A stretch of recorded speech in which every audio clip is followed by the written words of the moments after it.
Unit है जो Indian economy में पढ़ा रहा था। इससे पहले मैंने इंडस्ट्रीज पढ़ाई अपनी आपको, काफ़ी को डिटेल में लेक्चर भी हुए थे।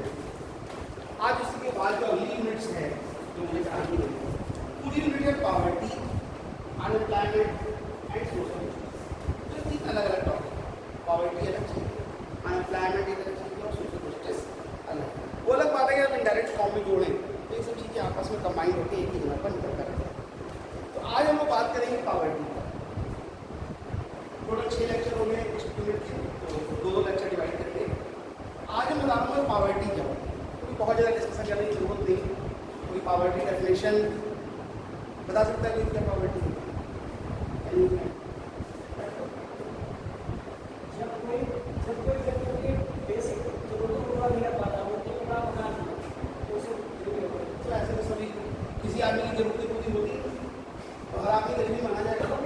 बेसिक नहीं, बेसिक जरूरतें तो क्या है? एक इसका बताओ क्या चीज़ आपकी बेसिक जरूरत माना? रोटी कपड़ा मकान। रोटी तो आप कैसे खाता? रोटी तो भी आप कहीं जाके नॉर्मल रोटी खाता तो रोटी 5 स्टार होटल में ज़्यादा।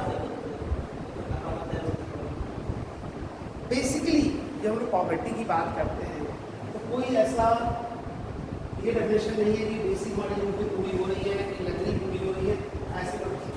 इसके लिए अलग अलग सरकार ने कमेटियाँ बनाई, उन कमेटियों ने अपने अपने डिसीजन दिए यानी प्रपोजल दिए, और प्रपोजल के बेस पर ये फाइंड आउट किया गया कि किस लेवल पर हम लोग फाइंड आउट हम पॉवर्टी को डिस्क्राइब कर सकते हैं।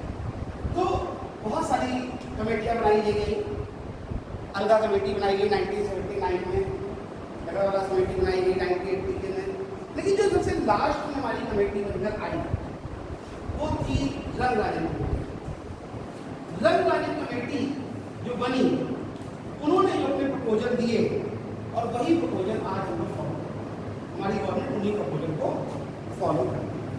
तो रंगराजन कमेटी से पहले वर्ल्ड बैंक भी अपनी डेफिनेशन दे चुकी है।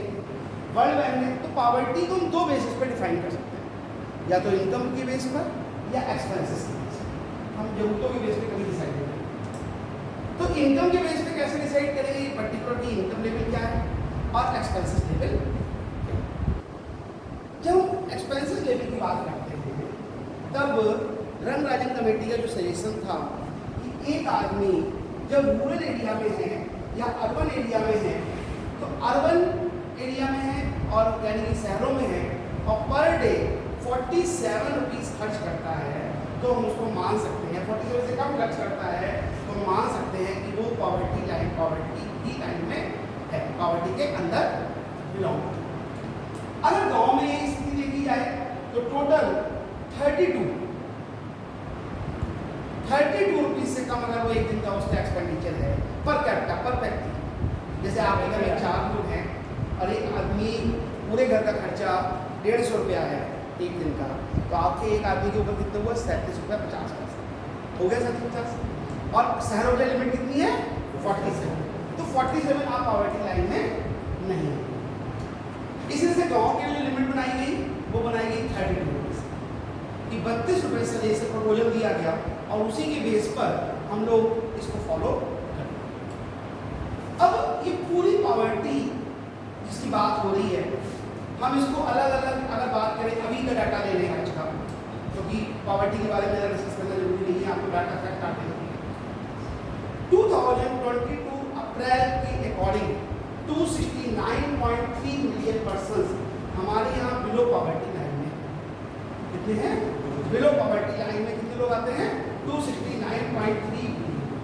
और ये जो, और अगर हम इसकी बात करें इंडेक्स की, भारत में पॉवर्टी का इंडेक्स कितना है, तो मल्टी डायमेंशनल इंडेक्स नंबर जो इसका बनाया जाता है उसके अकॉर्डिंग जो 2022 की रिपोर्ट है कि भारत का 107 कंट्रियों में से 62 नंबर पर इंडिया।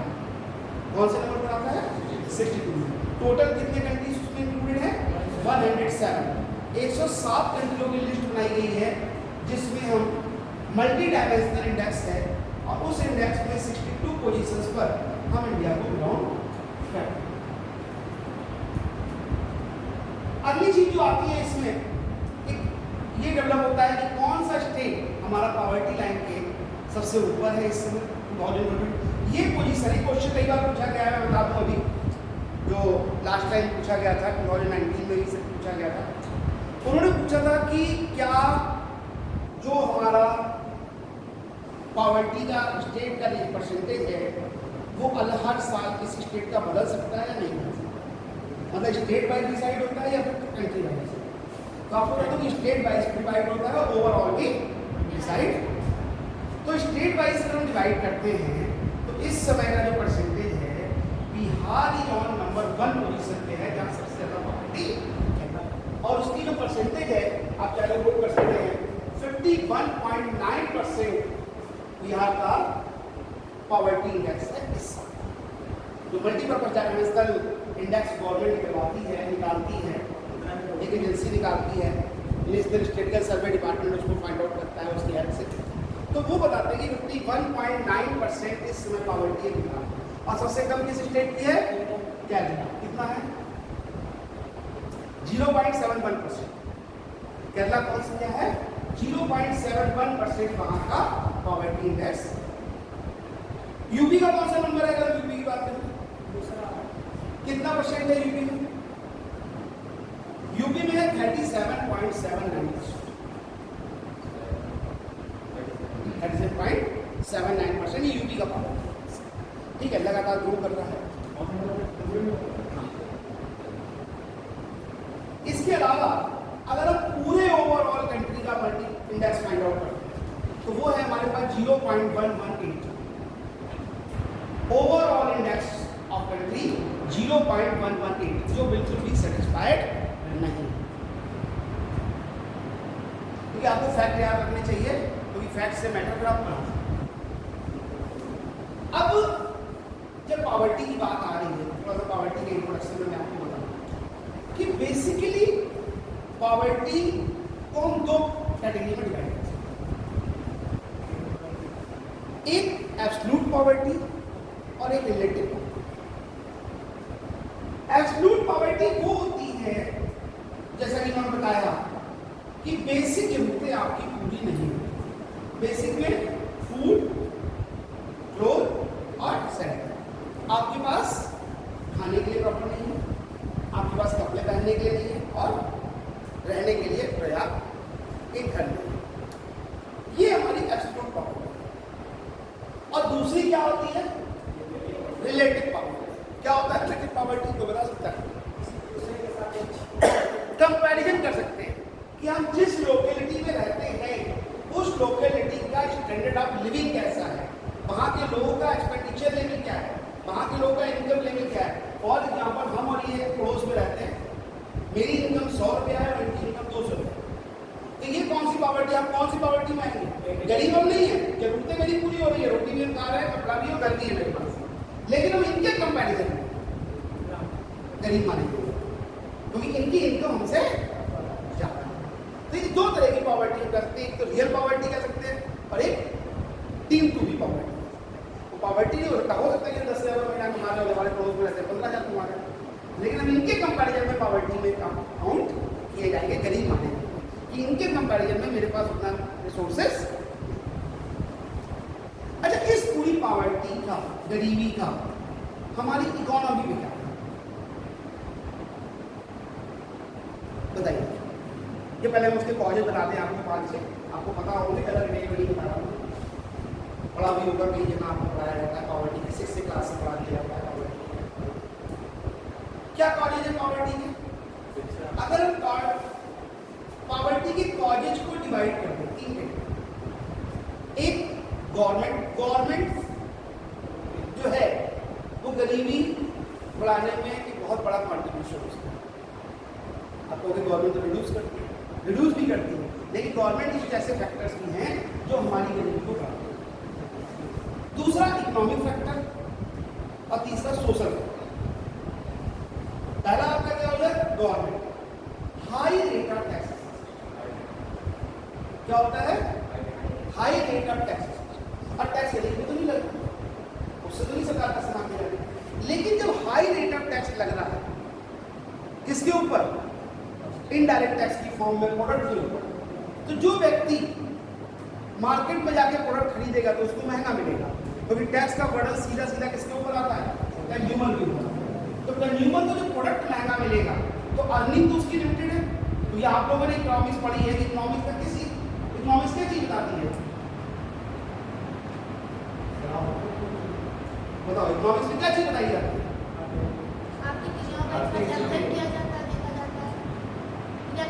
इकोनॉमिक्स केवल एक चीज को बताती है कि what is the balance between scarcity and alternatives, क्योंकि रिसोर्स आपके हमेशा लिमिटेड होते हैं, स्ट्रेस रहते हैं और उसके आपको बहुत सारे अल्टरनेटिव हैं। तो वही चीज यहाँ पर आ गई कि जब पॉवर्टी की बात कर रहे हैं कि हमारी इनकम तो वही रहेगी, हमारी इनकम तो वही रहेगी, लेकिन जो जब टैक्स सिस्टम टैक्स रेट बढ़ेगी तो इनडायरेक्ट प्रोडक्ट की कॉस्ट बढ़ेगी, उसके अकॉर्डिंग हमारी इनकम डायरेक्ट रेशियो में तो चेंज होगी नहीं। कितनी चेंज होगी? डायरेक्ट रेशियो में चेंज नहीं होगी। और जब डायरेक्ट रेशियो में चेंज नहीं होगी तो हमें महंगा प्रोडक्ट खरीदना पड़ेगा। जो चीज हम आज 1 रुपये खरीदना चाह रहे हैं तो हमें कल कितनी खरीदनी पड़ेगी? 1.25 की खरीदनी पड़ेगी। टैक्स रेट कितनी करनी पड़ेगी? 1.5 की। टैक्स रेट बढ़ने से हमारा पॉवर्टी लेवल बढ़ता है, क्योंकि हम उतना एक्सपेंड करने की कैपेसिटी हमारी कम हो जाती है। परचेजिंग पावर पैरिटी थ्योरी होती है कि जितना ज़्यादा हमारी, क्योंकि मनी की वैल्यू डे टू डे कम होती चली जाती है, क्योंकि हम पेइंग कैपेसिटी हमारी कम होती चली जाती है जैसे जैसे टैक्स बढ़ते हैं। तो गवर्नमेंट का एक बहुत बड़ा रीजन है जिसकी वजह से हमारी पॉवर्टी क्रिएट और गवर्नमेंट इसको रिड्यूस करती है अलग से। सेकेंड चीज इकोनॉमिक आस्पेक्ट। इकोनॉमिक आस्पेक्ट क्या चीज है? इकोनॉमिक आस्पेक्ट कहता है कि जहां पर आप वर्क कर रहे हैं, कंट्री का जीडीपी क्या है, ग्रॉस डोमेस्टिक प्रोडक्शन क्या है, हमारे कंट्री की इनकम लेवल क्या है, किस तरह से हम वर्क कर रहे हैं, ये सारी चीजें हमारे लिए इंपॉर्टेंट होती हैं कि हम किस तरह से वर्कआउट करके कंट्री की इनकम को इंक्रीज करें। जब कंट्री की इनकम इंक्रीज होगी तो क्या होगा? उससे नई नई इंडस्ट्रियां लगेंगी, बहुत सारे स्किल डेवलपमेंट प्रोग्राम चलाए जाएंगे, बहुत सारे वेलफेयर प्रोग्राम स्टार्ट किए जाएंगे, और ये सब करने के लिए क्या होगा? पैसा खर्च होगा।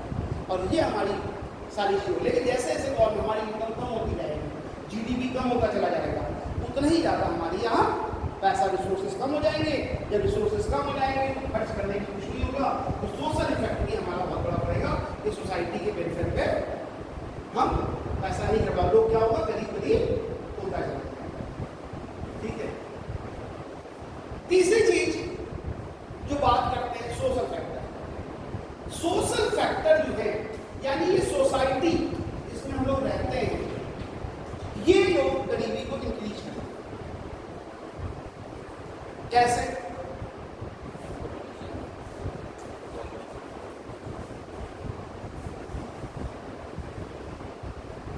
पॉपुलेशन तो होती है, बहुत सारे डिस्कस नहीं करता, बेसिक चीज बताना चाह रहा हूं। सबसे बड़ा जो प्रॉब्लम है हमारी, क्या चीज है? पॉवर्टी को इंक्रीज करने की, वो सोसाइटी।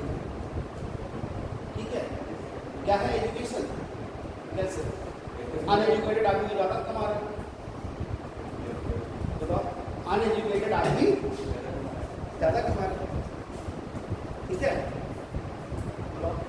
एजुकेशन से तो पॉवर्टी, पढ़ा लिखा के आदमी सबको नौकरी मिल गई, सब लोग पैसा कमा रहे हैं, सब लोग कर रहे हैं। पढ़े लिखे की बेरोजगारी हमारे सबसे ज़्यादा है, पूरे भारत में सबसे ज़्यादा बेरोजगारी एजुकेटेड अनएजुकेटेड हमारी। एक सब्जी वाले का बच्चा पता नहीं कैसे पास हो गया बेचारा, जैसे जैसे पढ़ के 5 क्वेश्चन पढ़ के एग्जाम में लिख के एमसीक्यू लिख करके पास हो गया, और उसका अब क्या हुआ? पिताजी के साथ दुकान में बैठे हुए शर्म आती है।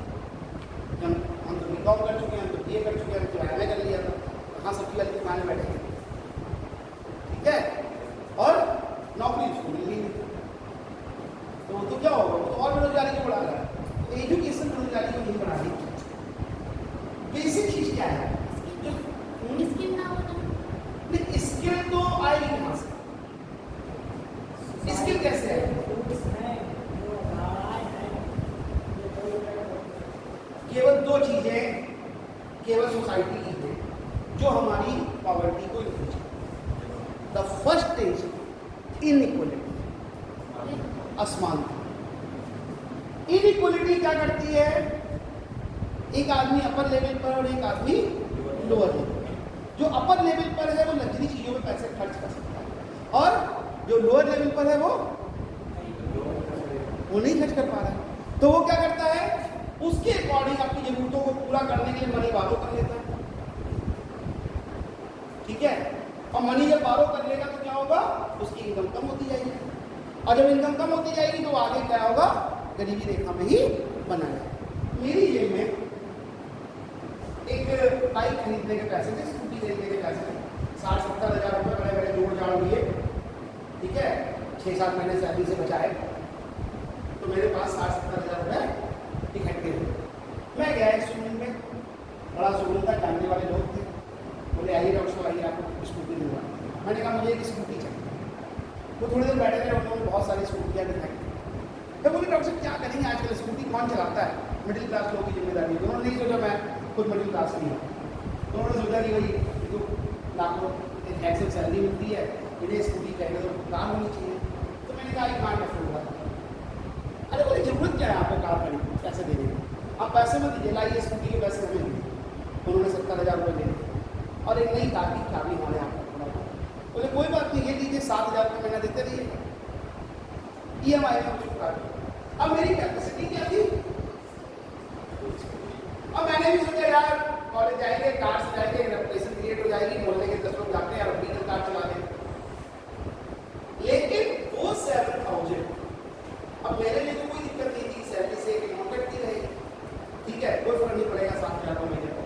लेकिन जो एक व्यक्ति जो किसी अपने पड़ोसी को देखकर वही सब करना चाहता है जो वो अफोर्ड नहीं कर सकता है, लेकिन वो डिफरेंट टाइप्स ऑफ ऋण लेकर, लोन लेकर, डिफरेंट और तरीकों से या पैसा अरेंज करके अपने खर्चों पे कर देता है, तो सारी चीजें हो गई। ये असर होता है, ये हमारी पॉवर्टी को बढ़ाती है। ये क्या चीज बढ़ा रही है, पॉवर्टी बढ़ा रही है। ठीक है, तो ये पॉवर्टी के लिए बड़ा चीज जरूरी होगी। सोशल जो इनइक्वालिटी क्रिएट है हमारी एनवायरमेंट में, सोसाइटी में, वो हमारी पॉवर्टी को। ठीक है, दूसरा एक और फैक्टर है जेंडर डिस्क्रिमिनेशन। क्या चीज आती, जेंडर डिस्क्रिमिनेशन। पॉवर्टी को बहुत डिस्कस करने की जरूरत नहीं है, मैं आज काफी वैसे इंटरव्यू हो गया, लेकिन मैं आज बहुत सारी चीज बताकर कल इसके ऊपर बताऊंगा पॉवर्टी क्लियरेशन के लिए गवर्नमेंट क्या है। बेसिक चीज वही है, आपको वही सारे कहा जाने चाहिए और डाटा थोड़ा बताया, कुछ और डाटा कौन कौन सी 3-2 चाहते हैं आप पॉवर्टी के चैप्टर में ध्यान रखिएगा, कौन कौन सी कमेटियां बनाई गई, उनके रिकमेंडेशंस क्या थे। तीसरी चीज, कौन कौन से गवर्नमेंट ने पॉवर्टी एलिमिनेशन प्रोग्राम बनाए हैं, वो किस ईयर में स्टार्ट हुए, रंग सब बताएंगे। अभी तो सारी कमेटियां अभी मैंने क्या समझा। तो बेसिक चीज क्या है यहाँ पर कि आपको 4 पॉइंट मैंने बताया, ये ध्यान रखिए पॉवर्टी के चैप्टर में कभी आपसे निकाला जाएगा कि पॉवर्टी के फीचर लिखिए, काजें लिखिए, तो सब BI में पढ़ना है, ये सब नहीं पूछा जाता। बेसिक डाटा आपके पास होना चाहिए, कौन सी कमेटी कब बनी, तीसरी चीज कौन कौन से गवर्नमेंट ने पॉवर्टी एलिमिनेशन प्रोग्राम बनाए हैं और वो प्रोग्राम किस ईयर में स्टार्ट। ठीक है, वो प्रोग्राम किस ईयर में स्टार्ट हुआ। ठीक है, अगर ज़्यादा पढ़ सकते हैं तो उनकी परफॉर्मेंस भी बढ़ती है कि उनकी प्रेजेंट पोजीशन है, लेकिन इतनी ज़्यादा पढ़ने के लिए तो आपको आगे कभी उसका पूरा ऐसे लिखना हो जरूरत पड़ेगी, वरना जरूरत नहीं है। तो फिलहाल कौन सी जेंडर डिस्क्रिमिनेशन हमारे यहाँ सबसे बड़ा है, पॉवर्टी का कारण। क्या जेंडर डिस्क्रिमिनेशन है, जेंडर डिस्क्रिमिनेशन ये है, आप लोग समझ गए जेंडर डिस्क्रिमिनेशन मेल और फीमेल के बीच में वेरिएंस है। ठीक है, क्या है, वेरिएंस है, और ये हमारी पॉवर्टी का सबसे बड़ा रीजन है। Most of the families are not allowed to female और family to do the job and to do the business. Sir आप लोग पूरे सर्वे कर लीजिए, छोटा सा है, देख आइए कितनी दुकानों को महिलाएं करती हैं। और मैं जानता हूँ यहाँ पे 1% से भी 0.01% से भी कम दुकानों पर अगर पूरे शहर में 10,000 दुकानें होंगी तो 100 पे आपको महिलाएं नहीं। आप नॉर्थ ईस्ट के एरिया में चले जाइए, हम गरीब लोग, नॉर्थ ईस्ट हमारा 7 सिस्टर्स एरिया जो है, त्रिपुरा, मेघालय, नागालैंड, त्रिपुरा, सिक्किम, ये सारी चीज़ें, त्रिपुरा का तो मैं मिल भी दे रहा हूँ। आपको 100 में से 90% सॉफ्ट फीमेल ही काम करती है।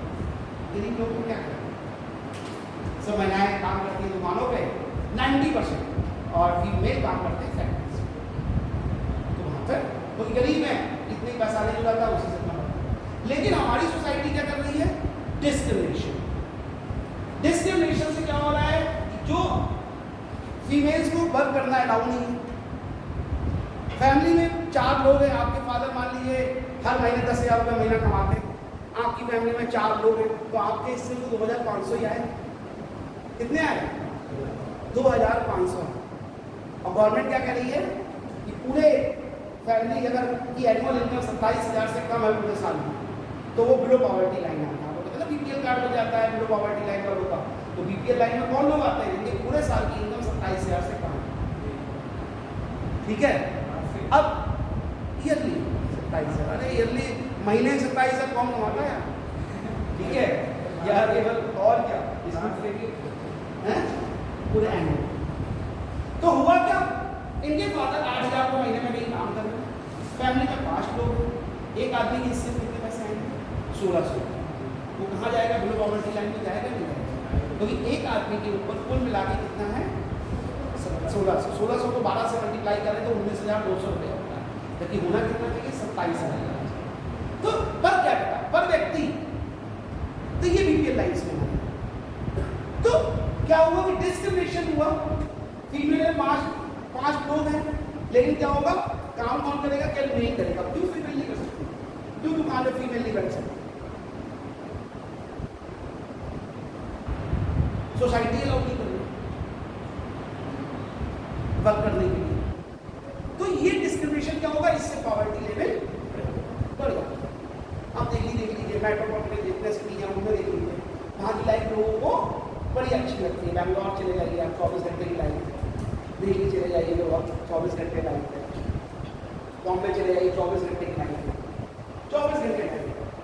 क्योंकि ये सब मेट्रोपॉलिटन में अगर बैंगलोर कभी जाने का आपको मौका मिले तो आप देखेंगे वहाँ की लाइफ तो दिल्ली और बॉम्बे से ज़्यादा पीसफुल और सबसे ज़्यादा अच्छी लाइफ है। रीजन क्या है कि बैंगलोर की अपनी पॉपुलेशन अगर काउंट की जाए तो बिल्कुल भी 0 है।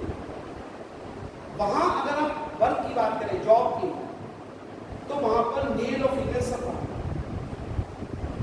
न्यूक्लियर फैमिली कॉन्सेप्ट है, दोनों लोग काम कर रहे हैं, इनकम लेवल बढ़ा हुआ है। आपको बैंगलोर में हर चीज़ की प्राइस ज़्यादा मिलेगी, हर चीज़ महंगी मिलेगी। महंगी कैसे मिलती है, महंगी इसलिए मिलती है क्योंकि वहाँ के लोग उसको अफोर्ड कर सकते हैं, और अफोर्ड कब कर सकते हैं, जब उनके पास पैसे होंगे, और पैसे कब होंगे, जब वो काम करेंगे, और काम करेंगे तो जब पैसे ही हैं तो प्रॉपर्टी कहाँ से होगी। तो सोशल डिस्क्रिमिनेशन जो है वो भी हमारे लिए बड़ा प्रॉब्लम। एक मैं बता रहा था गवर्नमेंट के लिए, गवर्नमेंट ने 1990 में एक पॉलिसी बनाई थी, आप लोगों ने पढ़ी होगी, एलपीजी की पॉलिसी, लिबरलाइजेशन, प्राइवेटाइजेशन, ग्लोबलाइजेशन, 1991 में आई। दिस पॉलिसी मैंने एक बार एक्सप्लेन करके बताया भी था इंडस्ट्रीज के टाइम पर कि this policy was the milestone in the Indian history.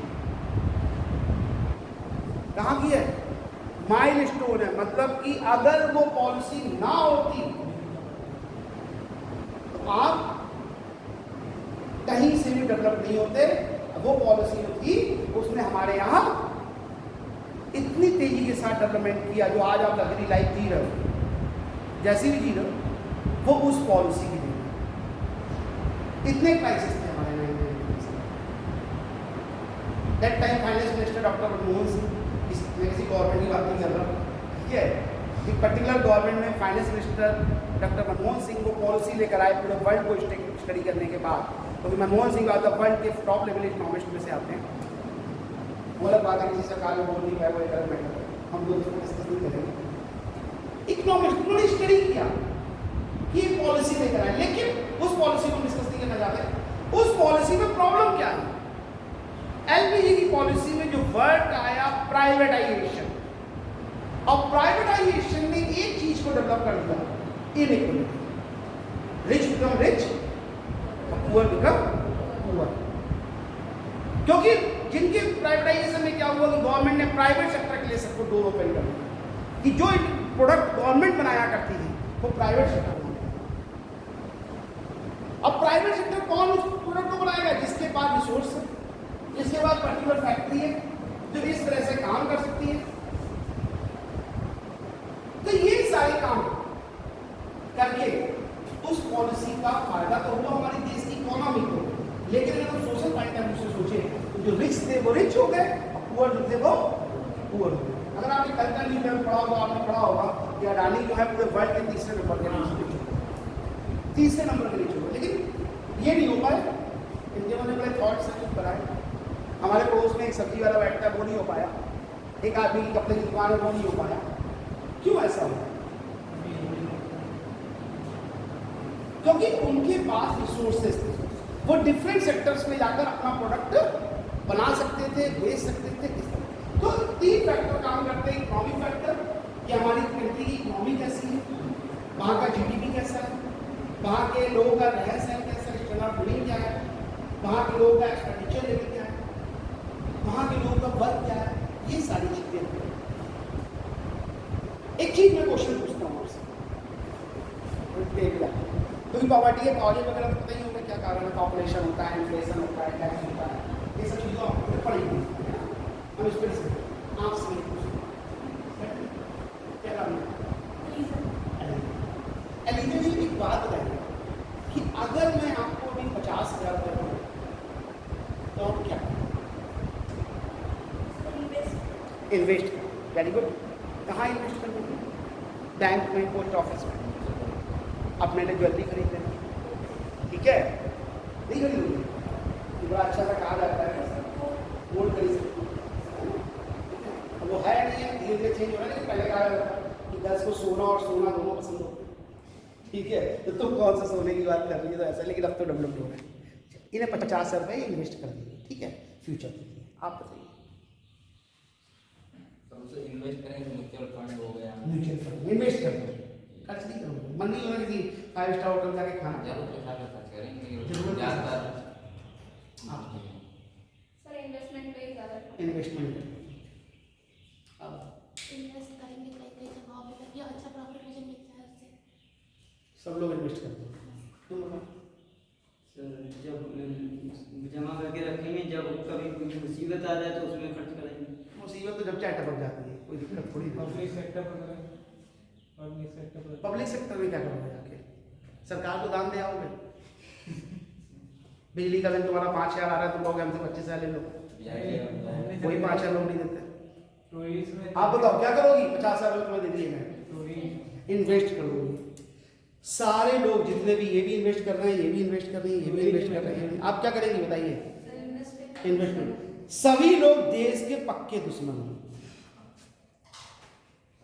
ये सब पैसा इन्वेस्ट करने जा रहे हैं। और यही चीज आपकी जो आप इन्वेस्ट करने जा रहे हो ना, यही चीज देश की गरीबी बढ़ा रही है। संसाधनों को इकट्ठा कर रहे हैं अपने पास। आप क्या कर रहे हो? पैसा इन्वेस्ट कर रहे हो। सब लोग बैंक में जाके पैसा जमा कर दोगे, क्या बैंक वाले ब्याज देंगे? जो 5% दे रहे हैं वो कहेंगे हम 2% ब्याज देंगे, तुम्हारा पैसा यहाँ जमा है। जो म्यूचुअल फंड आज 17-18% दे रहा है, वो तो 6% से ज्यादा बिल्कुल नहीं देगा। मुझे 50,000 रुपये दो, मैं तो बाजार में जाके अभी खर्च ही करूंगा। शाम तक तो क्या 2 घंटे पता नहीं लगेंगे, 50,000 जाएगा।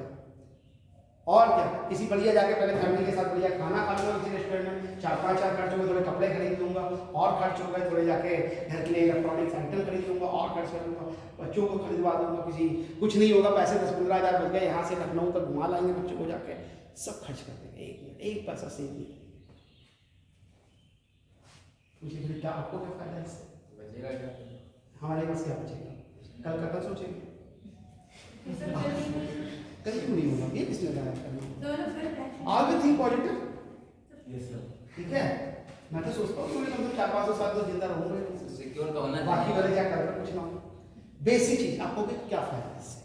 यही चीज पॉवर्टी को आपको मैं बेसिक जो डीप में बताना चाहता था कि पॉवर्टी बतानी नहीं है कि ये 50,000 रुपये जो लोग अपना उठाकर जमा कर रहे हैं, तिजोरियों में भर रहे हैं, ब्लैक मनी की फॉर्म में, बैंकों में जमा कर दिया है ठोस, सोना चांदी खरीद के घरों में रख लिया। आप देख रहे हो ना 100-100 करोड़ निकल रहा है एक घर से, है ना?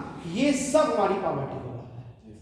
क्योंकि जब मेरे पास पैसे होंगे तो मैं बाजार में जाकर खर्च कर दूंगा।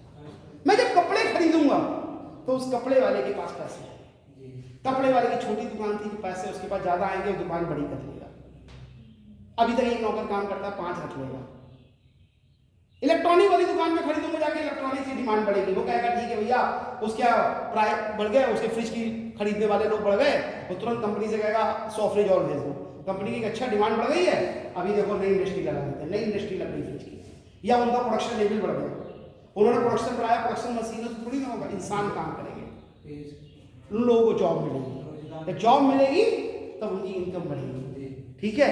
लोगों की जरूरत होगी, लोग जहाँ पर एक आदमी की जरूरत है वहाँ पर 4 लोग जरूरत होगी। हम होटल में खाना खाने जाएंगे तो होटल वाले की इनकम बढ़ेगी, होटल वाला जिससे सब्जियां और स्पाइसेस और ऑयल सब खरीद के लाया उसकी इनकम बढ़ेगी। इस तरह से पूरी ग्लोबल इकोनॉमी की इनकम बढ़ जाएगी। सबके पास पैसे आएंगे तो वो लोग क्या करेंगे, बाजार में जाके खर्च करेंगे, और जब खर्च करेंगे सबके पास पैसा आ रहा है, सब लोग खर्च कर रहे हैं, और जब खर्च कर रहे हैं तो क्या हो रहा है, एक दूसरे के ऊपर जब खर्च कर रहे हैं तो क्या होगा, हमारी पॉवर्टी रिड्यूस हो जाएगी। प्रॉब्लम तो हमारी यही पे आ रही है, गरीबी। हमारी सरकार ऐसे करना चाहिए कि हमारा विदेशों में पैसा जमा है तो गरीबों सब लोगों की तिजोरियों में जमा है, इतना करोड़ों अरबों सोना चांदी खरीद के डाल दिया है, लेकिन ये हमारी गरीबियों क्यों बढ़ा रही, क्योंकि ये हम खर्च नहीं कर रहे। क्योंकि हम जब खर्च करेंगे तो मार्केट में प्रोडक्ट की डिमांड बढ़ेगी, और डिमांड आपने बढ़ाने के लिए हमें सप्लाई बढ़ानी पड़ेगी, और सप्लाई बढ़ाने के लिए हमें क्या करना पड़ेगा, नए नए इंडस्ट्रीज लगानी पड़ेगी, नए नए रिसोर्सेज, और उन लोगों में लोगों को जॉब देनी पड़ेगी। जब लोगों को जॉब होगी तो लोगों के पैसे होंगे, और पैसे होंगे तो क्या होगा, लोग फिर बाजार में आके खर्च करेंगे, तो और डिमांड बढ़ेगी, फिर नई इंडस्ट्री में नए लोग मिलेंगे। तो पैसे बचाना नहीं है, बचाने का तो काम क्या, ये तो पुराने लोग कहते हैं, मेरी दादी कह रही है कि पैसे बचाया था, बहुत लंबा प्रोसेस होता है, हमारा फिर क्या होगा? डिमांड बढ़ेगी तो सप्लाई क्यों नहीं बढ़ेगी? इन्फ्लेशन कैसे भाई, इन्फ्लेशन तो नेचुरल सी बात ही हो जाएगा, जब सब पैसे कमाएंगे तो इन्फ्लेशन आएगा ही आएगा।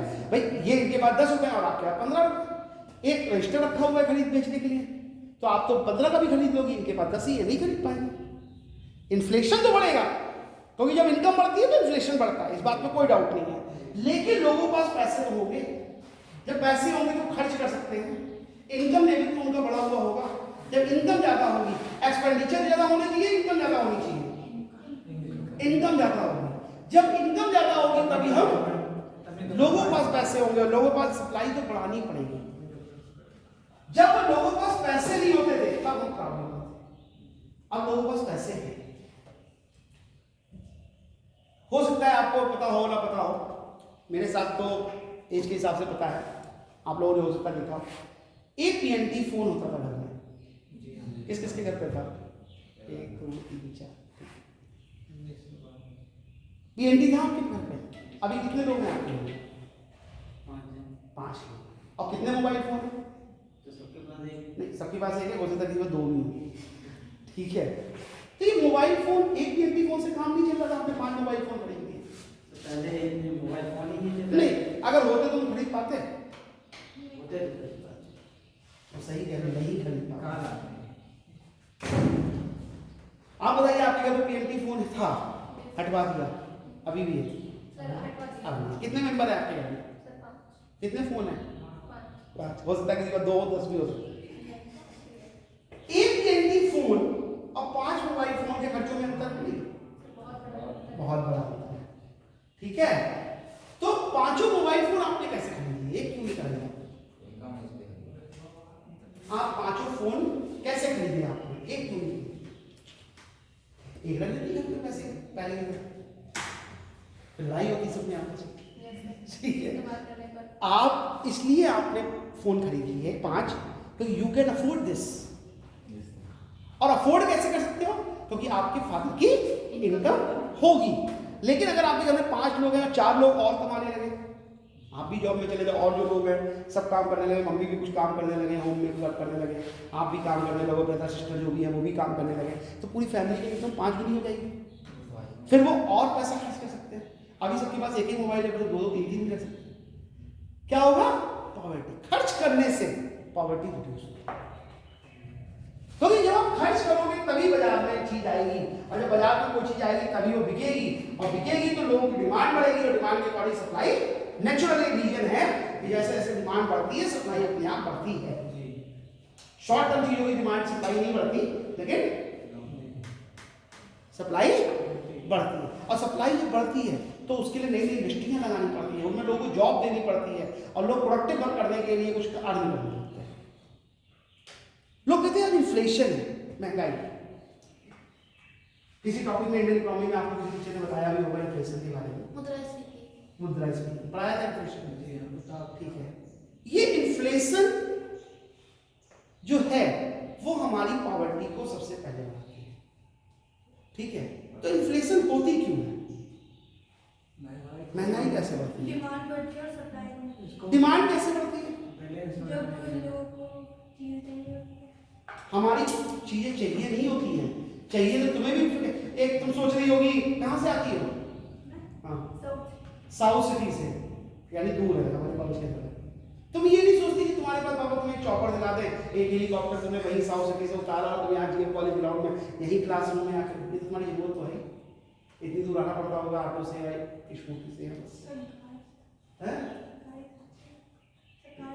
कार से आती है। चॉपर में सीधे जिस दिन ट्रैफिक में फंस जाती है, बिना ट्रैफिक के सीधे यही क्लासरूम के सामने पड़ गए, नहीं सोचती, अफोर्ड नहीं कर सकते। इन्फ्लेशन बढ़ती है हमारी इनकम से, हम अफोर्ड करने के लगेंगे, हमारी इन्फ्लेशन कम है। और जैसे जैसे इन्फ्लेशन बढ़ती है अफोर्डेबल पावर कम होती चली जाती है, और कम होती जाती है तो पॉवर्टी और इंक्रीज होती जाती है।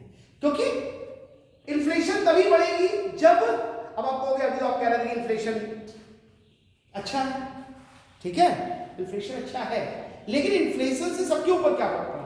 सोसाइटी में 100 लोग हैं, आप यहाँ इतने सारे लोग हैं, you can afford the car, आप कार से आ सकती हो, ये क्या चीज है? लेकिन अब आप कार अफोर्ड कर सकते हो तो आप और भी बहुत सारी महंगी चीजें अफोर्ड कर सकते हो जो दूसरे नहीं कर सकते। अब इन्होंने देखा कि हमें भी कार से आ जाए, हम भी इनके साथ ऐसे, ये आते थे हमें ऑटो में आना पड़ता है, बेकार में परेशान होकर आते हैं, अभी भी कार खरीदने की कोशिश करेंगे। अब एक कार खरीदेंगे क्या करेंगे?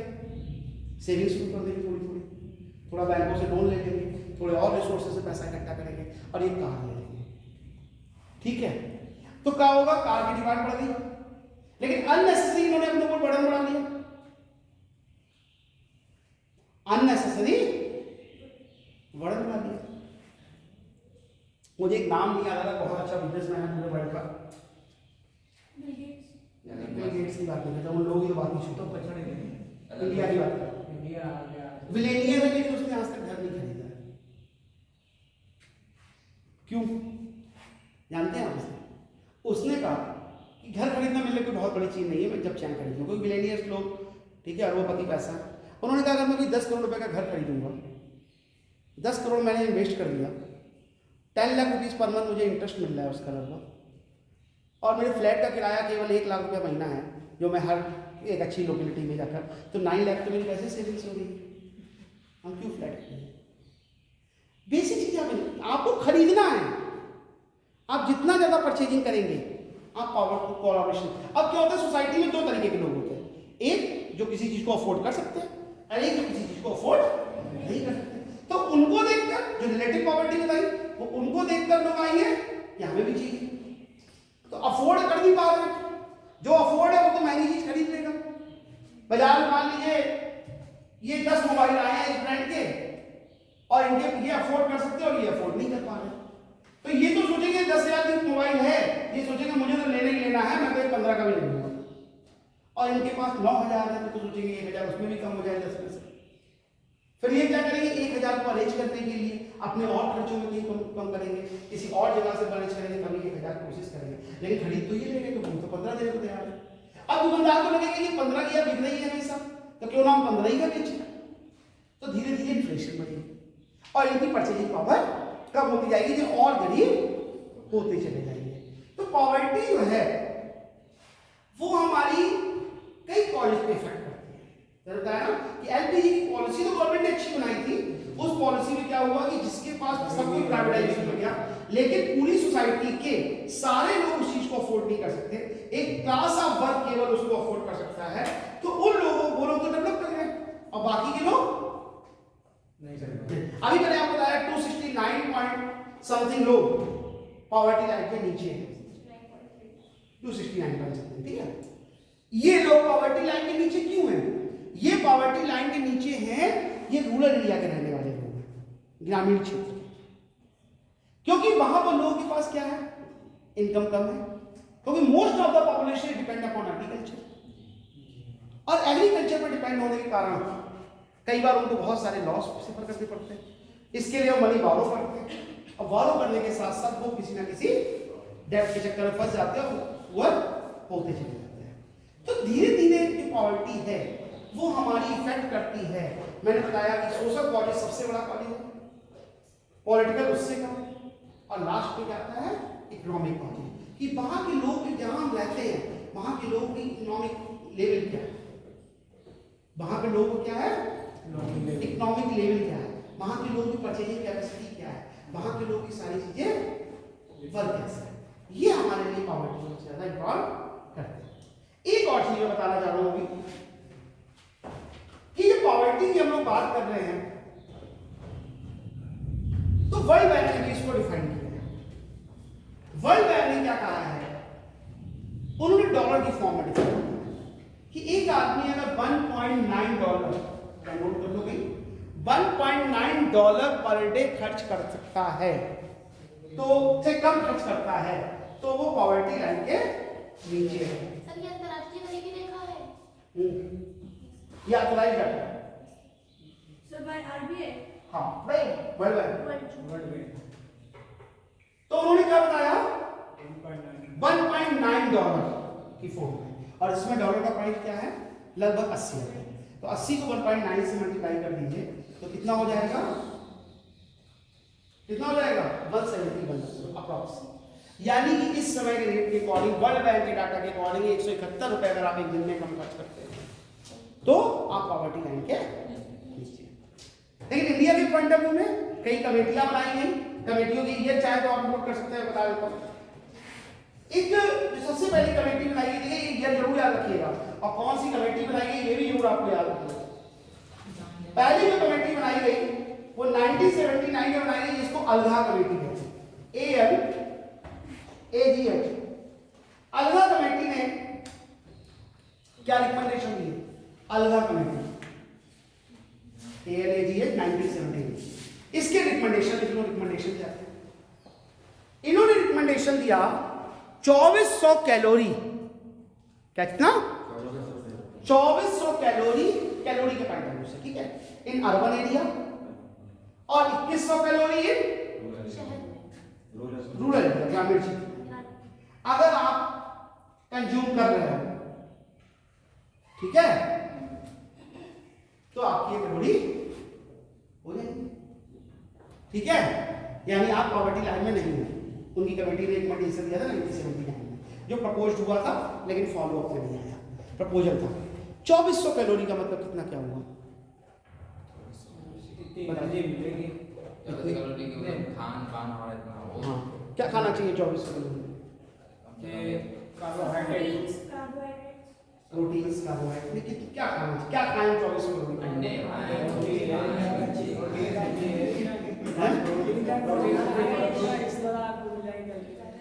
अंडे हो गए, मेरे को हो गया बैलेंस डाइट, तब भी नहीं हो पाएगा, नहीं हो पाएगा। बैलेंस डाइट, किसी शादी में जाके जम के खाना खाना, एक ही दिन में पूरा हो जाएगा, ठीक है। कैलोरी का मतलब होता है, देखिए यहाँ पर बैलेंस डाइट होती है, आप जितने प्रोडक्ट खरीदते हैं उन सबके ऊपर कैलोरी लिखी होती है कि वो कितनी कैलोरी आपको गेन करते हैं, ठीक है, और आप उस कैलोरी के काउंटेज से डाइट चार्ट है उसके डाइटिशियन डॉक्टर बताते हैं, उसके अकॉर्डिंग होता है। लेकिन उन्होंने रिकमेंड किया कि 2400 कैलोरी शहरी क्षेत्र में और 2100 कैलोरी ग्रामीण क्षेत्र में कंज्यूम करता है तो वो गरीबी रेखा के नीचे। अगली जो कमेटी थी जिसे हम लोग कहते हैं लकड़ा वाला कमेटी, 1993 1993 जाना है तो 2 मिनट का टाइम दो, मुझे भी करना ऐसे नहीं। लकड़ा वाला कमेटी LAKADA लकड़ा वाला कमेटी 1993। तंजौर कमेटी 2009। तंजौर वाला तंजौर कमेटी 1999। रंग राजन कमेटी 2012।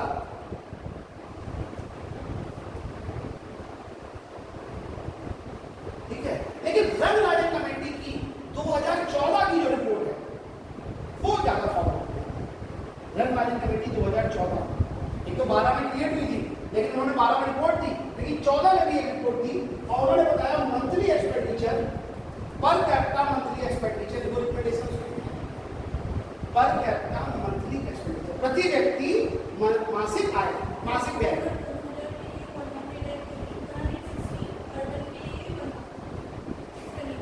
क्या चीज? पर मंथ पर कैपिटा कितना होता है?